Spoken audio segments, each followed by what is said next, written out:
बहुत समय पहले की बात है।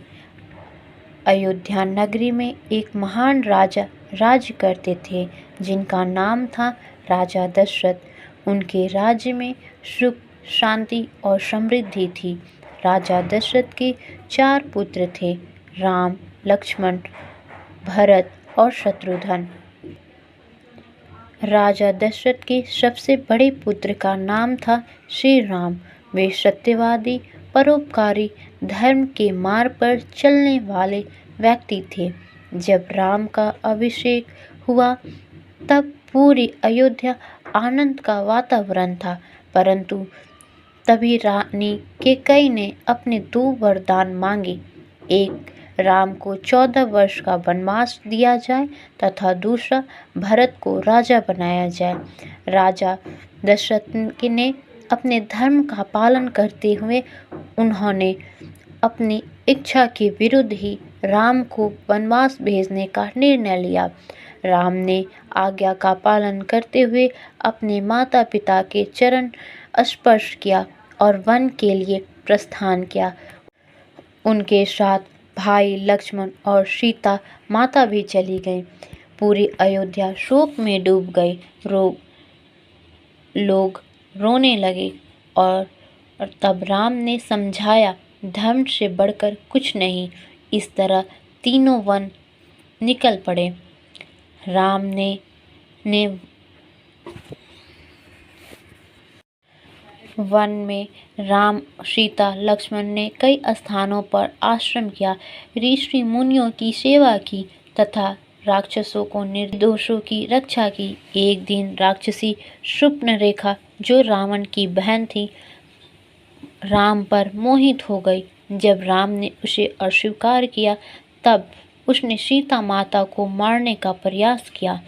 लक्ष्मण ने उसकी नाक और कान को काट दिया।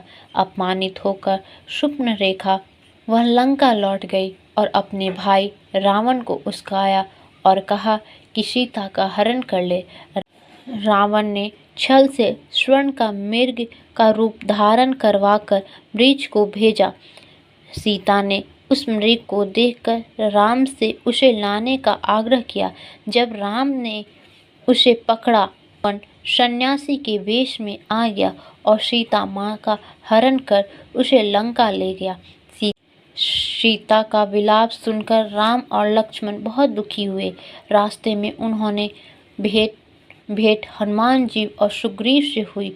उन्होंने राम से मित्रता की और सीता माँ की खोज में सहयोग दिया। हनुमान जी समुद्र पार कर लंका पहुँचे। वहाँ उन्होंने अशोक वाटिका में सीता माँ को दुखी अवस्था में देखा। हनुमान जी ने उन्हें राम की अंगूठी दी और विश्वास दिलाया कि वे शीघ्र ही उन्हें मुक्त कराएंगे। वहाँ से लौटने से पहले हनुमान जी ने रावण के सैनिकों से युद्ध किया। अंत में वे पकड़े गए। रावण ने उनके पूंछ में आग लगवा दी,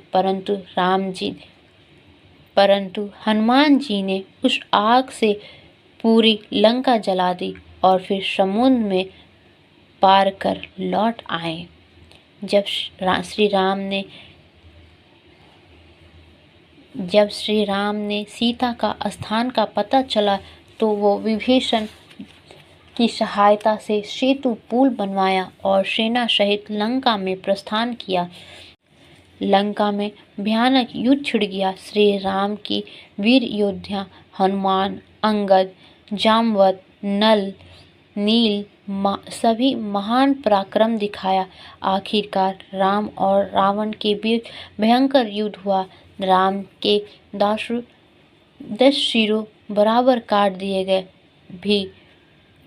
काट कर भी पुनः जुड़ जाते थे।